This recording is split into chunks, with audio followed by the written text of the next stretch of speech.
আমার প্রিয় ও স্নেহের 2024 সালের নতুন বছরের অষ্টম শ্রেণীর ছাত্রছাত্রী বন্ধুরা, আশা করি তোমার সবাই ভালো আছো।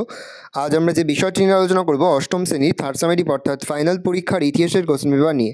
দেখো সরাসরি স্ক্রিনে কিন্তু তোমরা অষ্টম শ্রেণীর থার্ড সেমেটিভ অর্থাৎ ফাইনাল পরীক্ষার ইতিহাসের কোশ্চেন পেপার দেখতে পাচ্ছ।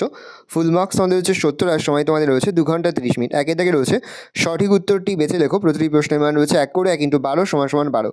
যে কোনো 12টি প্রশ্ন তোমাদের উত্তর করতে হবে। ভালো করে দেখে নাও, বেশ কয়েকটি প্রশ্ন দেওয়া রয়েছে, 12টি প্রশ্ন তোমাদের উত্তর করতে হবে। 2 দাগে তোমাদের প্রশ্ন দিয়েছে 2 এর কয়ে বাম ও ডান পক্ষ মিলে লেখো। প্রশ্নের মান রয়েছে 1 করে 1 × 5 = 5।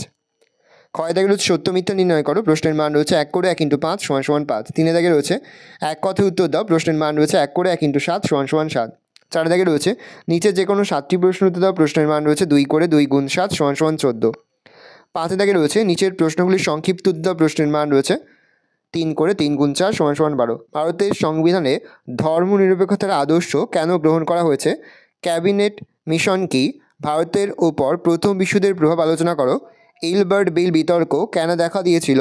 নীল বিদ্রোহ কি? অর্থনৈতিক উন্নয়নে সংবিধানের ভূমিকা লেখো। পরের 6 দাগে নিচের প্রশ্নগুলির সংক্ষেপে উত্তর দাও যে কোনো 3টি। প্রশ্নের মান 5 করে 5 × 3 = 15। প্রথম, ভারতের স্বাধীনতা আন্দোলনে সুভাষচন্দ্র বসুর অবদান লেখো।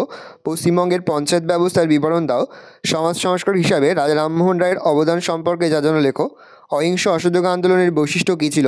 ভারতীয় সংবিধানে মৌলিক কর্তব্য আলোচনা করো। ভালো করে দেখে নাও, এই রয়েছে টোটাল তোমাদের থার্ড সেমেটিভ অর্থাৎ ফাইনাল পরীক্ষার অষ্টম শ্রেণীর ইতিহাসের কোশ্চেন পেপার। ভালো তোমার কোশ্চেনটা দেখে নাও। আশা করি ভিডিওটা ভালো লেগেছে। ভিডিওটা ভালো লাগলে ভিডিওকে লাইক করে দেখতে ভুলবে না। আর আমার চ্যানেল নতুন হওয়া লাল কালার সাবস্ক্রাইব প্রেস করে পাশে বেল আইকন প্রেস করো, যখন নতুন কোনো ভিডিও আপলোড করি সবার ফার্স্ট নোটিফিকেশন তোমরা পেয়ে যাও। আর এই ভিডিওটি তোমার বন্ধু বান্ধবী আত্মীয়স্বজন সবার মধ্যে কিন্তু অনেক শেয়ার করে, যেটা বছর অষ্টম শ্রেণীতে পড়ছে। যে মুহূর্তেই আমরা বিভিন্ন স্কুলের প্রশ্নপত্র হাতে পাচ্ছি, সবার ফার্স্ট ভিডিওর মাধ্যমে কিন্তু আমরা তোমাদের কাছে তুলে ধরি। তোমরা কিন্তু অবশ্যই আমাদের চ্যানেলটা সাবস্ক্রাইব করে রাখবে।